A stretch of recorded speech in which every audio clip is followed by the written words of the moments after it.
Hello बच्चों, let's read a given question. The question says the circuit has two oppositely connected ideal diodes in parallel. What is the current flowing in the circuit? Option A 2.31 ampere, option B 1.33 ampere, option C 1.71 ampere, option D 2 ampere. So इस question में we need to understand about the concept of biasing of PN junction.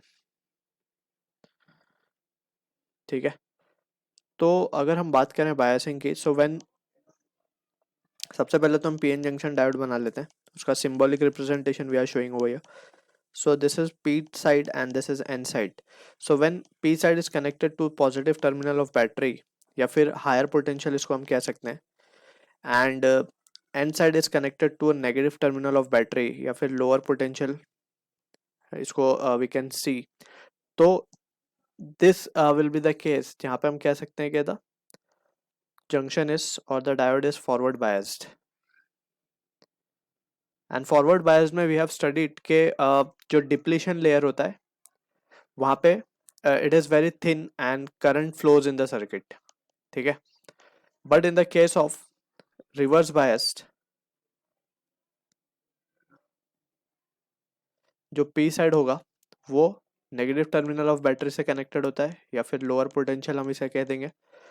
N side जो होता है it is connected to positive terminal या फिर at higher potential. ठीक, so this is the condition of reverse biased. ठीक है, and reverse bias जो है बेसिकली हमने एक एप्लीकेशन देखा पीएन जंक्शन का जिसमें हम इसको स्विच की तरह यूज़ करते हैं. तो स्विच में क्या होता है, व्हेन करंट हमें अलाउ करना हो तो हम उसे फॉरवर्ड बायस कर देते हैं एंड करंट फ्लोस क्योंकि डिप्लीशन लेयर बहुत कम है and electron holes can easily jump through the junction. तो इसको हम क्लोज सर्किट भी कहते हैं, closed and this is open. ठीक, तो इसमें no current flows in reverse bias. ठीक, तो using this situation will try to analyse the given question. तो हमें क्वेश्चन में अगर हम ध्यान से देखें तो ये 12 वोल्ट है, तो this will also be 12 and यहाँ पे कुछ एक्स वोल्ट आ जाएगा. ठीक है ना, after drop some voltage drop होगा 4 ओम के अक्रॉस और फिर यहाँ पे हम मान लेते हैं एक्स आ रहा है and in between there is no element, so यहाँ भी एक्स हो जाएगा.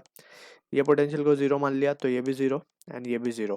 ठीक, तो यहाँ पे हम देख सकते हैं कि जो D1 है, अगर हम बात करें D1 की, सो D1 में जो N है वो हायर पोटेंशियल पे है.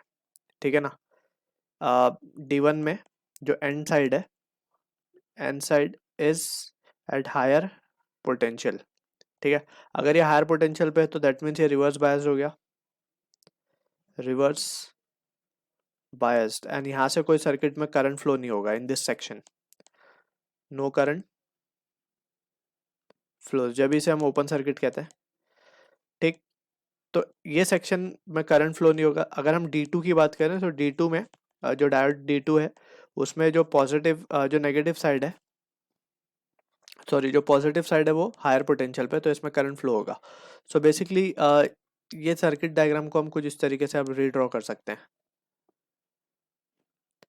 ठीक है ना, ये 4 ओम का आ गया हमारा रेजिस्टेंस, ये आ गया 2 ओम का, और यहाँ पे तो डायोड हमने जस्ट क्लोज सर्किट की तरह शो कर दिया उसको, तो मीन्स हमने जस्ट एक वायर से एज्यूम कर लिया कि हमने उसको क्लोज कर दिया वहाँ से and current will be flown in the circuit. So ये कुछ तरीके की सिंपल सर्किट बन जाएगी, बीच में करंट फ्लो नहीं हो रहा तो वो सेक्शन ही हमने हटा दिया and this is 12 volt battery.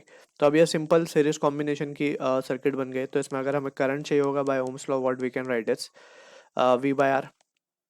V 12 है और R अगर देखा जाए तो R इक्वलेंट लिया जाएगा which is the combination of series combination of 4 and 2 which is 6.